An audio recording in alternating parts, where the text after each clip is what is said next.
గతంలో కూడా అబద్ధం చెప్పలేదు. ఒకటి క్లారిటీగా అడుగుతాను చెప్పండి. ఇప్పటి వరకు క్లారిటీతో అడగలేదా? అట్లా అంటే మళ్ళీ ఇప్పటి వరకు మీరు చెప్పి ఏదైనా కూడా ఒకటి క్లారిటీ. మీ సాక్షిలో రాసింది పార్టీ శ్రేణులు ఆగ్రహాన్ని వ్యక్తం చేస్తున్నాయి. మీ నిర్ణయం వల్ల కూటమికి అనుకూలంగా, కూటమికి లాభం చేకూర్చేలాగా మీరు నిర్ణయం తీసుకున్నారు. ఇప్పుడు పార్టీ కష్టాల్లో ఉన్నప్పుడు మీరు గల విప్పాల్సినటువంటి సమయం వచ్చినప్పుడు మీరు ఈ నిర్ణయం తీసుకోవడం కూటమికి లాభం చేకూర్చడం అనేది పార్టీ శ్రేణులకు ఆగ్రహాన్ని తెప్పిస్తున్నారని సాక్షిలో రాశారు. ఎప్పుడు రాశారు? ఈరోజు. నేను ఇప్పుడే చెప్పాను.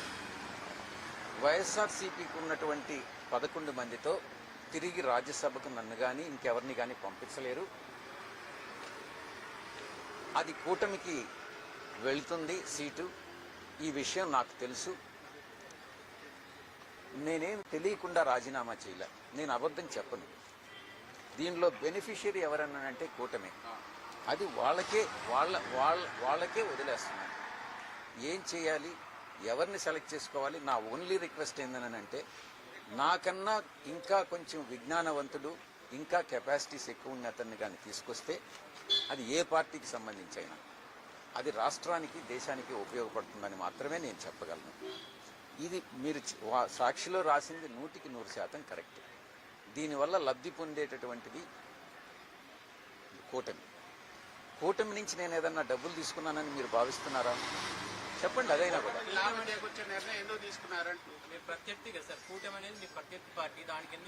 నేను ఒకటే చెప్పాను నా ట్వీట్లో. జగన్ గారు నా శ్రేయోభిలాషి.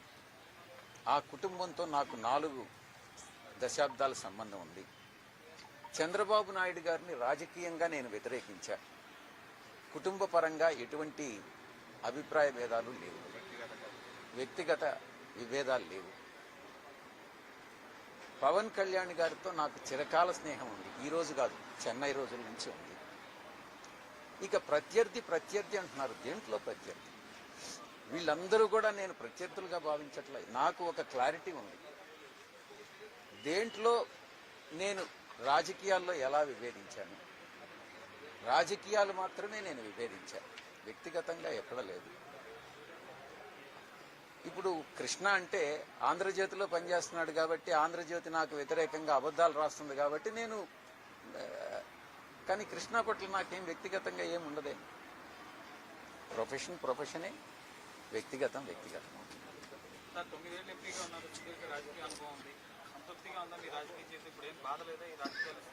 ఇప్పుడు నేను మీ ముందేదన్నా కళ్ళనీళ్ళు పెట్టుకున్నానా? నేను రాజీనామా సమర్పించి బయట వచ్చాను. మీతో సంతోషంగా నేను ఈ క్షణాలు గడుపుతా ఉన్నా. నాకు బాధ అనేటటువంటిది ఏ మనిషికైనా ఉంటుంది. నేను అబద్ధం చెప్పను. నేను మళ్ళీ చెప్తా ఉన్నా. మనసులో ఎక్కడో కొంత బాధ అయితే ఉంటుంది. కానీ ఆ బాధ అన్నటువంటి దానికన్నా నేను న్యాయం చేయలేకపోతున్నానే అన్నటువంటిదే ఎక్కువ బాధను కలిగిస్తుంది. కాబట్టి న్యాయం చేసేటటువంటి మరొక వ్యక్తికి ఈ పదవి దక్కాలని నేను కోరుకుంటాను. అది ఎవరైనా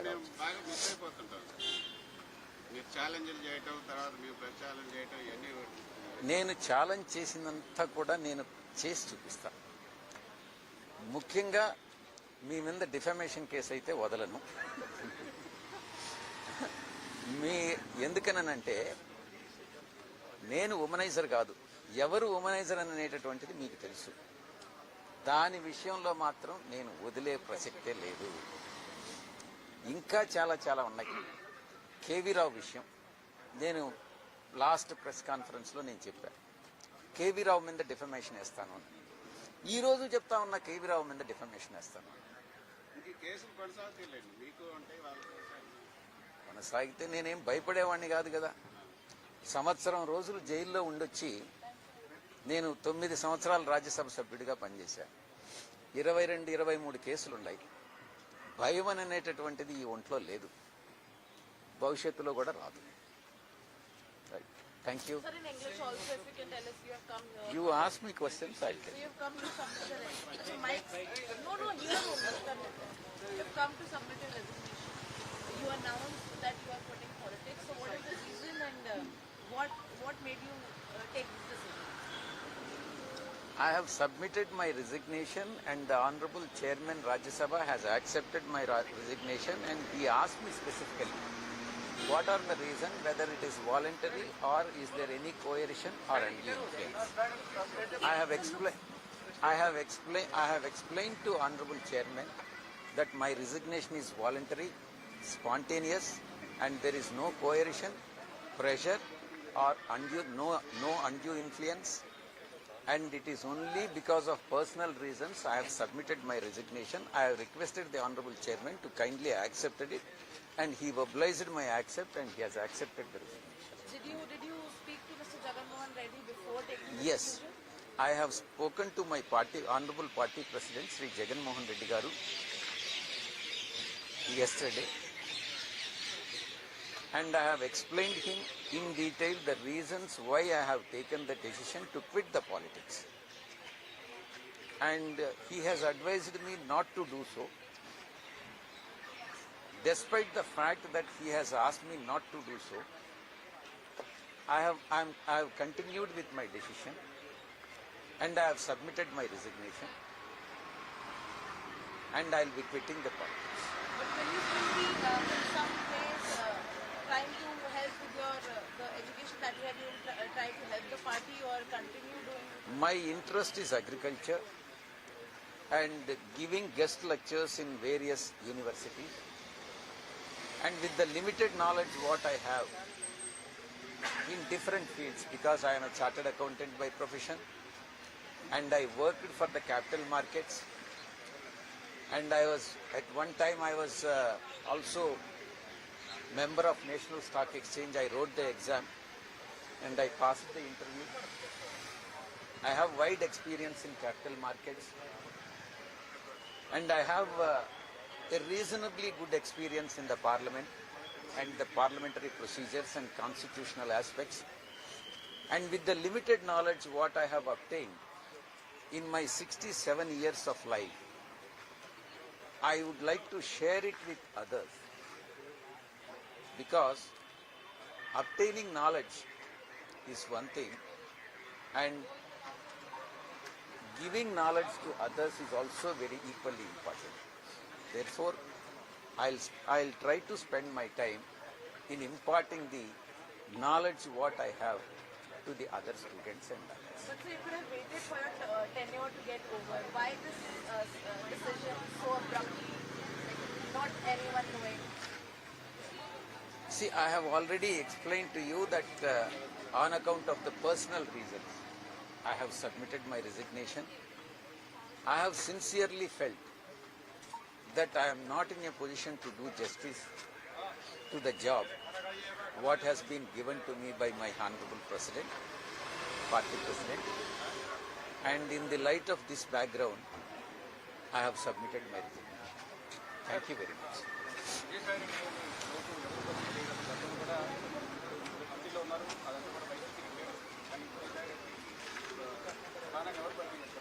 పార్టీలోనా రాజ్యసభలో?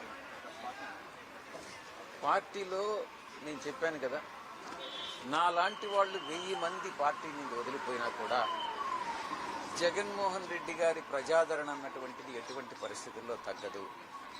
ఇక్కడ జగన్మోహన్ రెడ్డి గారు ఆయన శ్రేయస్సు, ఆయన యొక్క భవిష్యత్తు ముఖ్యమే కానీ సాయిరెడ్డి అనేటటువంటి వ్యక్తి ముఖ్యం కాదు. సాయిరెడ్డి లాంటి వాళ్ళు చాలామంది వస్తారు, కానీ పార్టీ అధ్యక్షుడు, పార్టీని లీడ్ చేయగలిగినటువంటి వాడు, పార్టీ ప్రజాదరణ ఉన్నటువంటి వ్యక్తి జగన్మోహన్ రెడ్డి గారు. అందుకే ఆయన్ని బలపరిచేదానికి మనం అన్ని రకాలైనటువంటి పాజిటివ్ నిర్ణయాలు తీసుకోవాలి.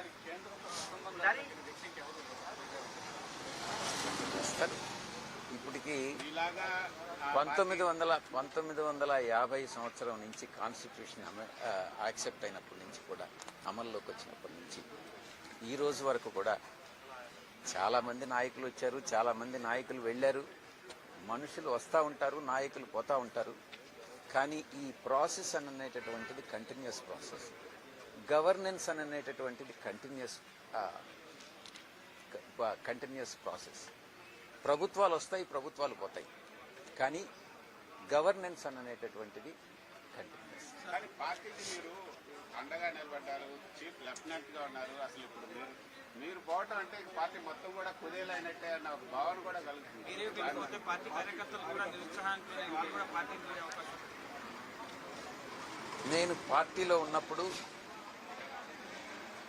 2014 సంవత్సరం ఎలక్షన్ అయిపోయినప్పటి నుంచి కూడా, నేను పార్టీ పగ్గాలు చేపట్టింది 2014 ఎలక్షన్ అయిపోయిన తర్వాత, వైఎస్ఆర్ కాంగ్రెస్ పార్టీ ఓడిపోయిన తర్వాత, ఇప్పటి వరకు నా సర్వశక్తులు కూడా పార్టీ కార్యకర్తల కోసం, ప్రతి ఒక్కరిని కూడా పార్టీలో ఎవరైతే పార్టీలో ఆఫీస్కి వచ్చి ఏదైతే వాళ్ళ కోరికలు ఏదైతే ఉన్నాయో అన్నిటినీ కూడా నెరవేర్చేందుకు, కార్యకర్తలను సంతోషపరిచేందుకు, కార్యకర్తలకు న్యాయం చేసేందుకు సర్వశక్తులు ఒడ్డి నేను ప్రయత్నించాను. నాలాంటి వాళ్ళు చాలామంది వస్తారు పార్టీలో అటువంటి వాళ్ళు వస్తారు, ఉన్నారు కూడా. కాబట్టి నేను వెళ్ళినంత మాత్రాన ఏదో పార్టీ దెబ్బతింటుందని నేనైతే భావించను. జగన్ మళ్ళీ వస్తారు సార్. గత లాస్ట్ ప్రెస్ మీట్ లో చెప్పారు ఖచ్చితంగా మళ్ళీ సీఎం అవుతారని. నేను ఈరోజు రాజకీయాలు వదిలేసిన తర్వాత మా కృష్ణలాగా నేను ఏదో ఊహించి ఈరోజు నేను చెప్పలేను. అధికారంలోకి రావాలని ప్రతి రాజకీయ పార్టీ కోరుకుంటుంది. అధికారంలో ఉన్న రాజకీయ పార్టీలు మేము అధికారాన్ని రీటైన్ చేసుకోవాలనుకుంటారు. ప్రతిపక్షంలో ఉండేవాళ్ళు అధికారంలోకి రావాలని